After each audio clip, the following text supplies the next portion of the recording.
Assalamualaikum warahmatullahi wabarakatuh. Waalaikumsalam warahmatullahi Waalaikumsalam wabarakatuh. warahmatullahi wabarakatuh. Perkenalkan, kami dari kelompok 7 akan mempresentasikan tentang materi uji Pfister. Sebelumnya, perkenalkan nama saya Husnanisa Kusumawardani, ada Dini Ristiarstari, ada Lintang Indrawijaya, dan ada Mbak Rizky Rofiana. Untuk materinya akan dibacakan oleh Mbak Rizky Rofiana. Silahkan Mbak Rizky Rofiana.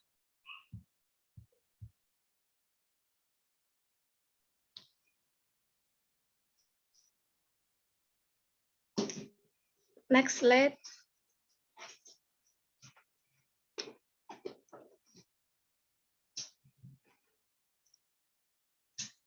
Baik, untuk pengertian uji eksak Pfister, Pfister Probability Exact Test merupakan salah satu metode statistik non-parametrik untuk menguji hipotesis. Pada penelitian dua variabel dengan data yang dinyatakan dalam persen, pengujian hipotesis dapat dilakukan dengan statistik parametrik C kuadrat. Bila sampel yang digunakan terlalu kecil dengan N kurang 5, maka C kuadrat tidak dapat digunakan walaupun telah mengalami koreksi dari yates. Untuk mengatasi kelemahan uji C kuadrat tersebut digunakan Pfister Probability Exact Test dalam Budiman 2002.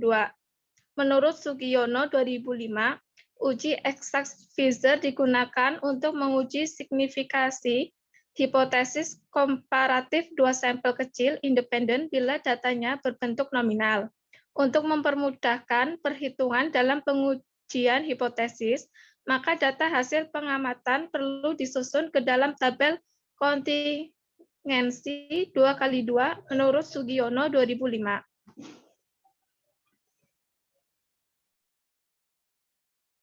Selanjutnya, untuk Pfister Exact Test ini lebih akurat daripada uji C kuadrat untuk data-data berjumlah sedikit. Walaupun uji ini biasanya digunakan pada tabel sebanyak 2x2, namun kita dapat melakukan uji Exact Pfister dengan jumlah tabel yang lebih besar. Contoh tabel kontingensi 2x2 sebagai berikut. Bisa dilihat di layar ya teman-teman untuk tabelnya. Dengan kelompok 1 sebagai sampel 1, lalu kelompok 2 sebagai sampel 2. Tanda hanya menunjukkan adanya klasifikasi, misalnya lulus, tidak lulus, gelap terang, dan sebagainya. A, B, C, D adalah data nominal yang berbentuk frekuensi. Selanjutnya, untuk rumus dasar yang digunakan untuk pengujian Exact Pfister yaitu sebagai berikut. Bisa dilihat untuk rumusnya. Menurut Chahran 1954 dalam Siegel 1992 menganjurkan untuk menggunakan uji Exact Pfister bila pada uji C kuadrat dilakukan dengan sampel kecil tersebut akan baik bila digunakan pada kondisi sebagai berikut. Yang pertama, bila sampel total kurang dari 20. Yang kedua, atau bila jumlah sampel 20 kurang N kurang 40 dengan ekspektasinya. Badan nilai marginal yang tetap dapat disusun berbagai kombinasi. Dari setiap kombinasi yang dihasilkan dapat dihitung selisih persentase antara yang berhasil plus dan tidak berhasil positif negatif. Dan dihitung nilai P menggunakan rumus di atas. Hasil perhitungan persentase setiap kombinasi dan nilai P dapat disusun dalam bentuk tabel. Melalui tabel tersebut, kita dapat segera mengetahui besarnya P dari selisih persentase plus dan minus menurut Budiarto 2002. Untuk keuntungan menggunakan uji Exact Pfister yaitu sebagai berikut menurut Budiarto 2002. Yang pertama, hasilnya langsung dengan nilai P yang pasti. Yang kedua, tes hanya didasarkan atas hasil pengamatan yang nyata. Lalu yang ketiga, tidak dibutuhkan asumsi populasi berdistribusi normal. Yang keempat, tidak dibutuhkan asumsi kedua kelompok yang diambil dari populasi secara random. Lalu untuk kerugian menggunakan uji Ekkas-Fizer yaitu sebagai berikut menurut Budiarto 2002. Yang pertama, sulit untuk dilakukan ekstrapolasi terhadap populasi studi. Lalu yang kedua, ahli statistika yang beranggapan bahwa tujuan akhir uji statistik adalah mengadakan estimasi terhadap parameter populasi tidak setuju dengan uji Fizer. Selanjutnya akan dibacakan oleh rekan saya. Baik, Selanjutnya yaitu signifikasi. Untuk tabel yang tidak mempunyai nilai sel 0. Signifikasi pada uji Fizer ekstrak dibandingkan langsung dengan nilai alfa. Jika P lebih dari alfa, maka H0 diterima. Jika P kurang dari alfa, maka H0 ditolak. Untuk uji dua sisi dipakai P sama dengan P kali 2. Untuk tabel yang mempunyai nilai sel 0. Yang pertama, perlu dibuat kemungkinan defisiasi nilai ekstrimnya. Lalu, P sama dengan nilai P kasus ditambah P terkecil defisiasi ekstrim. Yang ketiga, jika P lebih besar dari alfa, maka H0 diterima. Yang keempat, jika P kurang dari alfa, maka H0 ditolak. Yang kelima, untuk uji dua sisi dipakai P sama dengan P kali 2.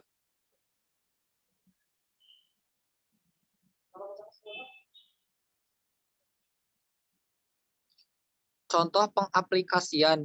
Contoh 1, aplikasi tabel dengan nilai sel sama dengan 0. Sebuah studi kasus kontrol ingin melihat pengaruh merokok malam dengan kejadian kanker paru. Hasil yang diperoleh tersaji pada tabel silang berikut. Bisa dilihat ya teman-teman tabelnya.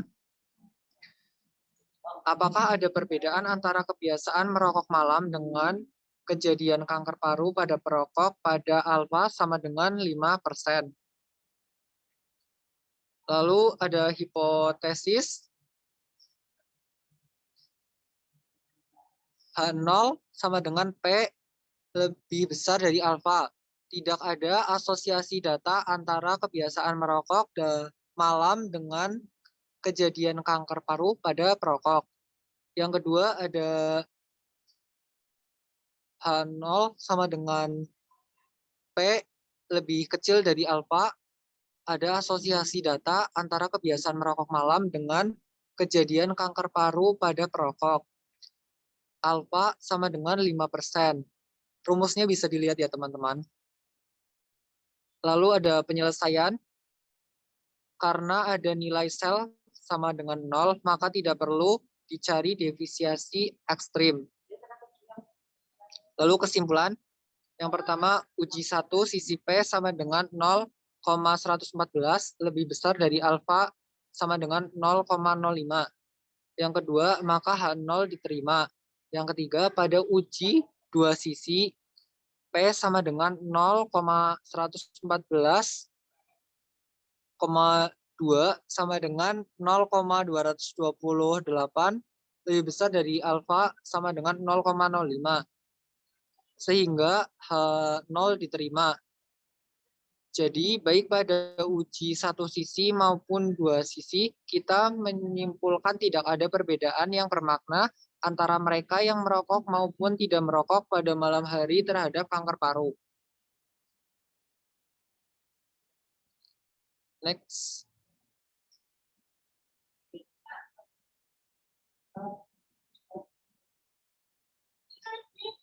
Next, Mbak Husna.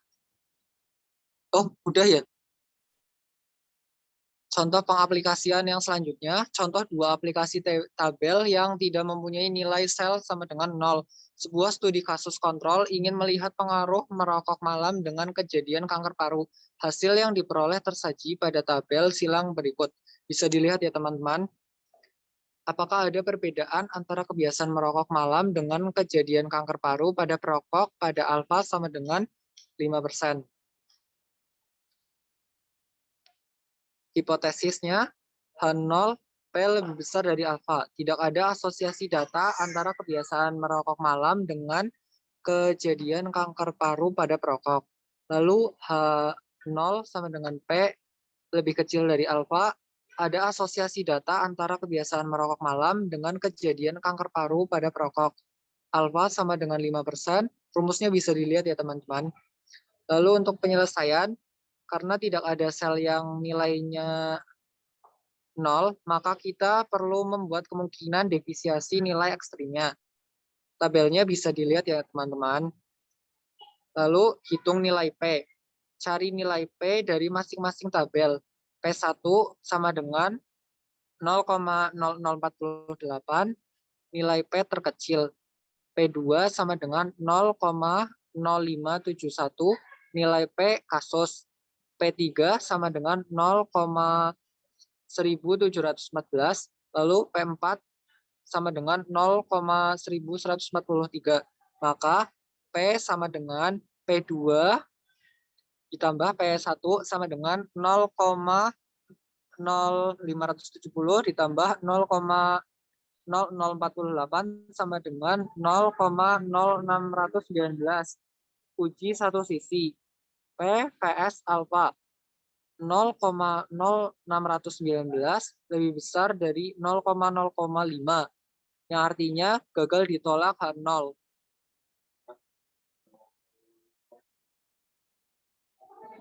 Aplikasi SPSS contoh 1. Bisa dilihat ya teman-teman di situ.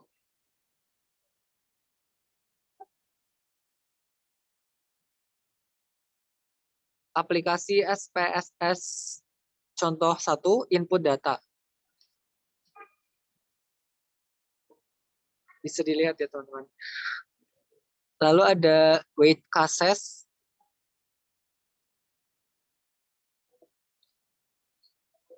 Lalu ada operasi statistik.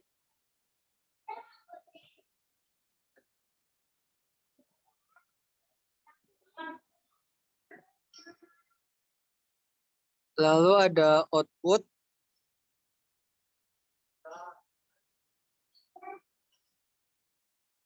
Lalu ada input data.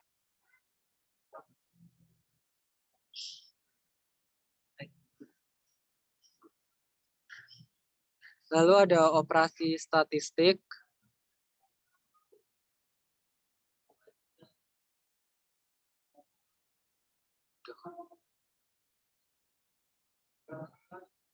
Aplikasi Minitab contoh 1. Output Fisher Extract Test.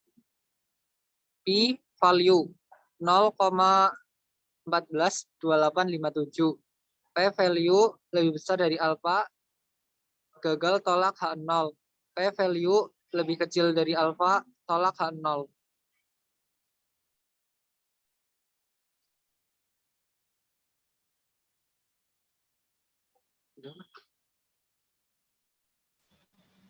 Baik, itu dari kelompok 7 yang bisa kami sampaikan. Mohon maaf bila banyak salah dan kurang. Selebihnya, terima kasih. Wassalamualaikum warahmatullahi wabarakatuh. Waalaikumsalam warahmatullahi Waalaikumsalam warahmatullahi wabarakatuh.